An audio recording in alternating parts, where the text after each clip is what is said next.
irmãs, para que nós nos esforcemos, para que a sabedoria divina não esteja afastada de nós. Não porque a mesma afaste de nós, mas é porque nós corremos o risco de todos os dias querermos afastar da sabedoria divina. E quando a gente afasta da sabedoria divina, embora a gente faz serviço, a gente faz as coisas dentro da igreja, mas torna-se inútil, porque tudo que nós formos fazer tem que ser orientado pela a sabedoria divina, a divina sapiência. E lembrando que é por meio da sabedoria divina que nós vamos aguentar as contraposições que nós enfrentamos na labuta do dia a dia. Hoje a igreja celebra a memória de 21 jovens mártires, Carlos Luanga e 20 companheiros. Os primeiros mártires da região da África, na Uganda. Por que esses jovens, eles morreram queimados? Porque eles preferiram professar a fé em Jesus ressuscitado. Queridos irmãos e irmãs, é isso mesmo. Enquanto nós estamos trilhando, né, neste mundo, é necessário compreendermos que todos os dias devemos ser mártires. Talvez não derramarmos o sangue como eles derramaram, mas lutarmos, confrontarmos com as realidades do mundo que sempre quer nos sucumbir. Mas quando nós buscamos a sabedoria divina, esta mesma sabedoria divina vai nos orientando como devemos despistar dessas coisas que querem nos afogar, essas coisas que querem nos afastar de Deus. E para que isso aconteça, a primeira leitura tirada do livro de Eclesiástico dá para nós 3 coisas, para que nós tenhamos a sabedoria divina em nossas vidas. Vamos lá. A primeira, dar graças. Vamos lá? Dar graças a Deus por tudo. Primeiro, pelo meu ser, por tudo, por tudo, por tudo. Segundo, louvar. Vamos lá. Louvar a Deus. Louvar a Deus por tudo. Hoje não foi bom na sua vida, no seu trabalho, sei lá na sua casa, mas louva a Deus porque mesmo diante das dificuldades, Ele ajudou você por meio da sabedoria divina resolver tantas tribulações lá na sua casa, no seu trabalho ou até mesmo no seu interior. Louvar a Deus. E o terceiro ponto, bendizer a Deus. Vamos lá? Bendizer a Deus. Então quem tem a sabedoria divina deve todos os dias pedir a Deus que Ele nos ilumine por meio do dar graça a Ele, porque Ele é bom, louvá-lo porque Ele é bondoso e bendizê-lo porque Ele é compassivo. Então são estas 3 realidades para quem luta para buscar a sabedoria divina. E assim, irmãos e irmãs, os ensinos do Senhor vão ser sempre retos, alegre, e vai alegrar o nosso coração e alegrar também o coração do outro, como o salmista está dizendo. Repito, quando a gente busca sabedoria divina, meus irmãos e minhas irmãs, a gente não ficará sem resposta. Embora a gente passe por tantos embaraços, né? Às vezes a gente sente que Deus não está com a gente, mas se nós nos esforçamos, pode ter certeza que a sabedoria divina nos mostrará como devemos vencer todas as realidades difíceis. No Evangelho, veja só, é a continuação do Evangelho de ontem, né? Vocês sabem, quem ontem participou da Santa Missa, Jesus está bravo no templo, né, fazendo uma quebradeira, porque as pessoas estavam fazendo comércio, né? Fazendo da casa do Senhor um comércio. Estava usando daquela realidade para comercializar. É interessante que Jesus, olha a dinâmica de Jesus. Quando chegou nos vendedores de bois, Jesus deu surra. Mas os vendedores de pombinhos não deu a surra. Só diz assim, olha, tirar isso daqui. Imagina, Jesus era bruto. Imagina se nós fôssemos brutos como Jesus, hein? Muitos não ficariam na igreja. Quando a gente fala algumas palavras firmes, muitos querem correr, imagine. Então veja só, por que os vendedores de pombinhos não foram chicoteados, porque eles estavam sendo seduzidos, eram pessoas simples, pessoas humildes, né? Certamente estava precisando muito, né, para angariar, né, dinheiro para sustentar. Mas como via lá as pessoas grandes vendendo aquelas coisas chiques, né, os cambistas, aquela coisa toda, aí Jesus só falou, olha, tirai isso daqui. Não façais da minha casa um lugar de comércio. Aí vem os 3 grupos, né? Os grupos dos sumos sacerdotes, o grupo dos mestres da lei e os anciãos. Olha, e eram pessoas da Suprema Corte da Judéia. Então, veja só, eram pessoas fortes na época. Aí Jesus andando ali pelo templo, imagine, meu Pai do céu, esse confronto que Jesus teve, né? Então, esses 3 grupos, né, os sumos sacerdotes, né, que eram os zelosos do templo para fazer o culto, os mestres da lei, aqueles que proferiam a lei, e os anciãos aqueles senhores de idade, né, que eram reconhecidos pela sociedade, os grandões, né? E presta atenção, eu rezando hoje, eu fiquei assim imaginando, se não tomar cuidado na igreja, pode ter esse tipo de gente, né? Ancião, aquelas pessoas nojentas, né, que quer ser dono de tudo. Chega uma criança, um adolescente, um jovem para ajudar, sai fora, porque aqui somos nós que sabemos, você não sabe de nada. Isso acontece mesmo muito nos grupos de folia de roça, né? Por isso que vai morrendo as tradições, né? Não, nós somos melhores, então aqui ninguém comanda, somos nós. Os sacerdotes, né? Os sumos sacerdotes, os zelosos pelo culto, né? Para fazer aquela coisa bonitinha, olha, não pode errar, porque se errar, você vai se atrapalhar, então Deus não vai gostar. E os mestres da lei, aqueles que proferiam, né, a lei, mas não tinham uma sabedoria divina, mas sabedoria humana. É por isso que não reconheceram Jesus como Deus. Aí eles perguntam a Jesus o seguinte, olha a pergunta que eles fazem a Jesus. Com que autoridade faz essas coisas? Quem te deu autoridade para fazer isso? Aí, Jesus também, hoje eu estava conversando com uma pessoa, né, um paroquiano. Jesus também era pirracento, e tinha que ser assim mesmo. Aí Jesus falou assim, olha, pois é, eu também vou fazer uma pergunta. Se me responder, eu também vou dar a resposta, se não, fica na sua que eu fico na minha. Tá legal? E assim se fez. Aí Jesus faz a pergunta, né? O batismo de João vinha do céu ou dos homens? Respondei-me. Eles discutiam entre si. Se respondermos que vinha do céu, ele vai dizer, por que nós não acreditastes em João? Devemos então dizer que vinha dos homens? Mas eles tinham medo da multidão, porque todos, de fato, tinham João na qualidade de um grande profeta. Mas por quê? Não é uma coisa embaraçada? Não. Por que Jesus toca no batismo? Porque é exatamente no batismo que vai explicitar quem é Jesus, quando de lá do céu, né, a pomba desce sobre Jesus. Então está aqui a realidade da Santíssima Trindade já. A pomba desce sobre Jesus e de lá do céu diz assim, olha, este é o meu filho amado. Este é o meu filho amado. Então ali, Jesus é dado como filho amado de Deus, enviado de Deus. Infelizmente, os mestres da lei, os anciãos e os sumos sacerdotes não quiseram reconhecer Jesus como o Deus, como o enviado do Pai. Aí Jesus disse o seguinte, então já que é assim, eu não vou, se vocês não me responderam nada, também não vou responder, pronto, acabou. Porque eu sou o que sou, eu sou Deus.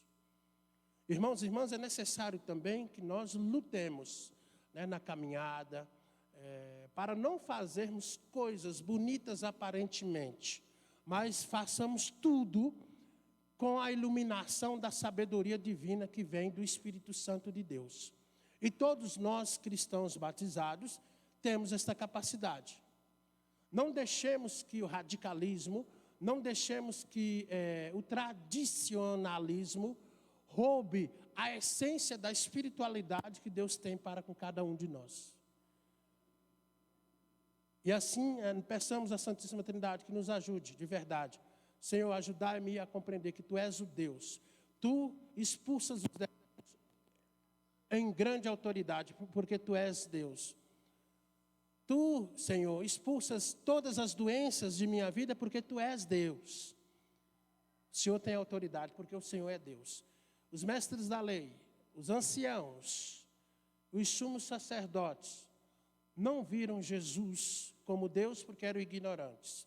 Não sejamos também ignorantes, mas percebamos Jesus como Deus, aquele que cura, aquele que liberta. E se Jesus é aquele que cura e que liberta, queiramos, dar graça a Jesus, queiramos louvar e bendizer, porque Jesus é aquele que está sempre ao nosso lado. Olha aqui agora para este quadro, ícone da Santíssima Trindade. Então, ícone não se pinta, escreve. Vamos lá? Ícone não se pinta, escreve. Então, quem escreveu esse ícone foi um monge russo chamado André Rublev, que no século XV, olha, a teologia da Igreja Católica vê este ícone como o símbolo mais profundo que remete à essência da Santíssima Trindade. Aparentemente é feio, sim ou não? Sim ou não? Diga, sim ou não? Sim, quem não conhece acha feio. Eu mesmo, antes de ver a teologia desse quadro no seminário, eu achava horrível. Mas que coisa mais feia, horrorosa.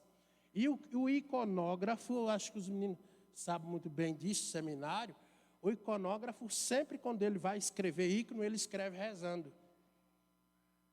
Né?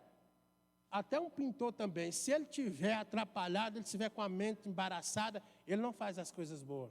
É por isso que o iconógrafo ele não pinta, ele escreve. Então, André Rublev, olha que coisa bonita. Ele tirou do livro de Gênesis, quando 3 anjos apareceram a Abraão. Abraão estava próximo à sua tenda, debaixo de um pé de árvore, chamado carvalho de Mambré. E ali, certamente, Abraão estava cansado, e aparecem esses 2 anjos lá para Abraão. E é interessante, quando Abraão cumprimenta eles, Abraão não vai dizer assim, meus senhores. Ao contrário, Abraão vai cumprimentar no singular, meu Senhor. Os padres da igreja diziam que aí Abraão já estava remetendo à Santíssima Trindade. E no livro de João, também André Rublev vai nos orientar. Quando Filipe, lá no Evangelho de João 14, versículo 19, quando Filipe vai falar para Jesus, Jesus, mostra-nos o Pai. Aí, olha, Jesus vai dizer, Filipe, quem me vê, vê o... Vamos lá, Filipe, quem me vê, vê o... Filipe, quem me vê, vê o... Filipe e outros mais, né? E lá no mesmo capítulo de João 14, 16, Jesus vai dizer, Ele vai mandar um outro Consolador. Aqui, vocês estão vendo aqui um cálice, não é mesmo? Na verdade, não é um cálice, são 3. Aqui, está vendo aqui? Beleza? Olha o segundo cálice aqui, está vendo? Sim? Viram, sim ou não? Aqui, o primeiro cálice está aqui embaixo, Está vendo de verde, está vendo? O segundo, presta atenção, veja, aqui, olha como que ele está fazendo aqui, Viram, sim? Ok. E o terceiro é esse aqui, beleza? Veja só, a gente só conhece a Trindade por meio de Jesus, aqui, É por isso que aqui, está uma porta de entrada, entende? Aqui, a cor azul, presta atenção, para os 4, significa que os 3 têm a mesma realidade celeste no céu, a mesma natureza. Essa cor do Pai aqui, uma cor resplandecente, significa que Ele é o Deus eterno, entende? E se Ele é o Deus eterno, Ele está de frente do Filho, aqui é o Filho, presta atenção, olha aqui. Ele está de frente para o Filho e de frente para o Espírito Santo. Ou seja, Ele, o Pai, é que envia o Filho e o Espírito Santo. Que coisa linda. Está vendo o filho com os 2 dedos abertos ali? Sim ou não? Significa que as 2 naturezas do filho, a natureza divina e a natureza humana. A natureza divina e a natureza humana. Aquela árvore lá longe significa a árvore da vida. E aqui, ó, esse castelo é o símbolo do céu. Então vocês estão vendo aqui, ó, que Jesus, às vezes tem pessoas que dizem, Deus é esse aqui. Não, Deus é esse aqui, ó. E se você perceber, o Filho, ele está inclinado para o Pai, sim ou não? O Espírito Santo está mais inclinado ainda, sim ou não? Significa o Espírito Santo que procede, ou seja, o Espírito Santo que vem do Pai e do Filho. Essa cor verde do Espírito Santo significa a cor, a beleza do Espírito Santo que renova a nossa vida todos os dias. Olha que coisa bonita essa cor verde, entende? Então aqui é de forma bem catequética. É lógico que tem mais coisas profundas aqui, ó. Esse cetro aqui, ó, cada um deles estão com o cetro na mão. Significa a dignidade, a realeza, a mesma natureza que um tem, né? O outro tem. E aqui a auréola, né? O círculo aqui, ó, na cabeça dos 3, significa a santidade igual, né?